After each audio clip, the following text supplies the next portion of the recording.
आज मचेगी तबाही और आज पता चलेगा कि किसमें कितना है दम। The ultimate guide to the programming and the Python. इस सेशन में मैं आपको देने वाला हूँ एक एक्सरसाइज जो आपको आज ही के दिन सॉल्व करनी है और इसका सॉल्यूशन मुझे कमेंट्स में बताना। तो देखते हैं कौन कर पाएगा सॉल्व, और अगर है दम तो करना सॉल्व। चलता हूँ अपनी कंप्यूटर स्क्रीन की तरफ जहाँ मैं आपको बताऊंगा कि क्या क्वेश्चन है जो आपको सॉल्व करना है। तो आज मैं आपको बताऊंगा कि ऑपरेटर्स क्या होते हैं और उनका यूज़ कहाँ पर आता है पाइथन में। तो ये ऑपरेटर्स वही ऑपरेटर्स हैं जो हम मैथ्स में पढ़ते हैं, और अगर आप क्लास 5 तक मैथमेटिक्स को पढ़कर आए हो ना तो आपको पता होगा कि ऑपरेटर्स क्या होते हैं। लेकिन अगर आप क्लास 4 से उठकर यहाँ पर आ गए हो तो आओ बताता हूँ क्या होते हैं ऑपरेटर्स। जैसे मैंने लिखा 15+7, तो ऐड कर दो यार। अगर आपने एक चॉकलेट खरीदी दुकानदार से, एक 15 रुपए की और एक 7 रुपए की, तो कितने रुपए देकर आओगे दुकानदार को? 21 रुपए। गलत जवाब, 22 रुपए। बहुत मारेगा दुकानदार, ध्यान से सुना करो यार। और अगर मैंने यहाँ लिखा 15-7 तो कितना बचेगा? 9। गलत जवाब, 8 बचेगा यार। ध्यान से सुनो यार, ध्यान से। मतलब जैसे मैंने बोला ना 9, तो तुम्हारे दिमाग के ढक्कन खुल जाने चाहिए कि मतलब 15-7 को 9 कैसे बता रहा है आदमी। तो 15-7 कितना होता है? 8। अब भी कहोगे यार मतलब क्या पढ़ा रहा है ये। तो बेसिकली यार मैं तुमको ये बताने की कोशिश कर रहा हूँ कि पाइथन में ये सारे ऑपरेटर्स होते हैं और हम इनका यूज़ कर सकते हैं। तो जैसे अगर मैं यहाँ लिखूँ ना कि प्रिंट 5+6, तो यहाँ मुझे इसका आउटपुट देखने को मिलेगा 11। तो आप तो अब यही कह रहे होगे कि मतलब क्या सर्कस चला रहा है यार ये। ऑब्वियसली यार वी नो कि 5+6 11 होते हैं। बट क्या हो अगर मैं इसको लिखूँ, ये चारों मैं यहाँ लिखता हूँ, और अगर मैं इसको ना 15 कर ले रहा हूँ क्योंकि मुझे आपको माइनस करके दिखाना है। ये माइनस, ये मल्टीप्लाई और ये डिवाइड, ठीक है। तो अगर मैं इसको रन करूँ ना तो देखो मुझे ये चारों का आउटपुट आते हुए दिखाई देगा। अब ये चारों ही ऑपरेटर्स आपको पता होगा, इनका काम भी आपको पता होगा, मैं क्या ही बताऊँ आपको। लेकिन एक ऑपरेटर शायद हो सकता है आप में से काफ़ियों को ना पता हो, और वो है फ्लोर डिवीजन ऑपरेटर। जैसे अगर मैं इसको लिखूँ 15 डबल डिवाइड 6, तो अगर मैं ना इस 2.5 के ये 0.5 को हटाना चाहता हूँ तो मैं यहाँ फ्लोर डिवीजन ऑपरेटर का यूज़ करूँगा। तो देखो ये मुझे 2 आउटपुट देखने को मिल गया। ये फ्लोर डिवीजन ऑपरेटर, ये वही डबल डिवाइड वाला। 0.5 को मैंने हटाना चाहा तो मैं फ्लोर डिवीजन ऑपरेटर का यूज़ करके इसको हटा सकता हूँ। अब एक और ऑपरेटर यहाँ पर वो है आपका 15 मॉडुलस 6। तो क्या करता है ये मॉडुलस ऑपरेटर? जैसे मैंने यहाँ लिखा ना 15%6, तो इसने मुझे आउटपुट दिया 3।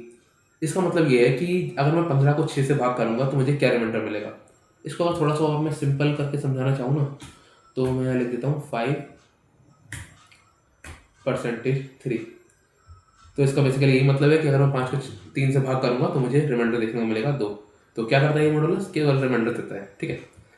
और अगर मैं यहाँ पे लिखूँ एक और ऑपरेटर 5 डबल मल्टीप्लाई 3, तो इसका क्या मतलब है? इसका मतलब ये है कि अगर मैंने ऐसे करके लिखा कि 5 डबल मल्टीप्लाई 3, तो ये एक्सपोनेंशियल ऑपरेटर है और ये पावर कर रहा है, मतलब 5 to the power 3।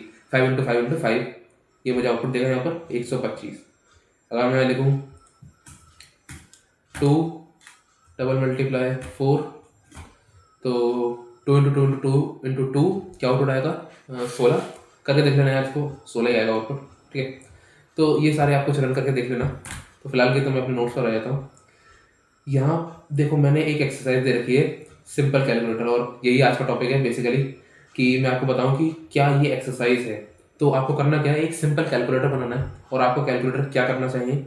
आपको कैलकुलेटर कैपेबल होना चाहिए to perform addition, subtraction, multiplication, division, modulus, ठीक है। देखो यहाँ तो पहले बात तो मैंने एक हिंट भी दे रखा है, और मतलब इसमें भी मैंने हिंट दे दिया है, हाँ। लेकिन अब इससे ज़्यादा मैं इसमें हिंट नहीं दूंगा, क्योंकि अगर मैं इससे ज़्यादा भी आपको बता दूंगा ना तो फिर इसमें कुछ रह नहीं जाएगा। और मुझे पता है कि आप इस तरह के कमेंट्स मेरे पास आने वाले हैं कि मतलब इतनी सिंपल एक्सरसाइज देने का क्या मतलब था। तो देखो इतनी simple exercise at the beginning देने का ये मतलब था कि कुछ लोग प्रोग्रामिंग से ही शुरू कर रहे हैं, तो उन लोगों को कुछ कॉन्फिडेंस बने और उनकी प्रोग्रामिंग में क्यूरियोसिटी बढ़ाने के लिए ये एक्सरसाइज दी गई है।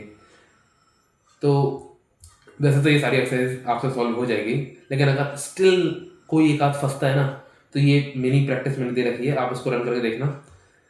आप इसको करने के बाद डेफिनेटली आपको ये एक्सरसाइज हो जाएगी, ठीक है। तो बस आज के लिए इतना ही। और एक चीज़ मैं आपको और बता देना चाहता हूँ कि ये भी मैं अनाउंस कर रहा हूँ कि आज कौन सा है, डे 7। डे 8 में मैं आपको इसका सॉल्यूशन दूंगा और शाउट आउट दूंगा उन लोगों को जो इसका सॉल्यूशन मुझे कमेंट्स करेंगे।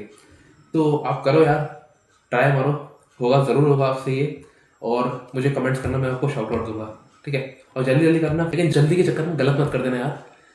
जल्दी इंपॉर्टेंट नहीं है, सही करना और करना इंपॉर्टेंट है। आपको भी समझ में आ जाएगा ये चीज़, और जैसे जैसे मैं आगे बढ़ूंगा आपको भी समझ में आ जाएगी कि जल्दी इंपॉर्टेंट नहीं है, करना इंपॉर्टेंट है। हमें किसी से कंपटीशन नहीं करना, किसी से लड़ाई नहीं करनी, हमें अपने आप से कंपटीशन करना है, अपने आप से जीतना है, अपने आप से आगे बढ़ना है, ठीक है। तो आप करो, इसका सॉल्यूशन मुझे कमेंट्स में बताना। जो आप कोड दे रहे हो वो पूरा कमेंट में डाल देना, मैं उसको चेक कर लूँगा मैं, और जिसका कोड बिल्कुल ठीक होगा मैं उसे एक शाउट आउट दूंगा अगले वीडियो में, ठीक है। तो अभी के लिए मैं इसको थोड़ा सा इतना ही रखता हूँ। करना यार आप, मज़ा आएगा बहुत, ठीक है।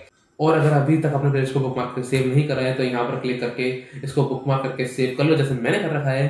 तो thank you guys for watching this video and I will see you next time.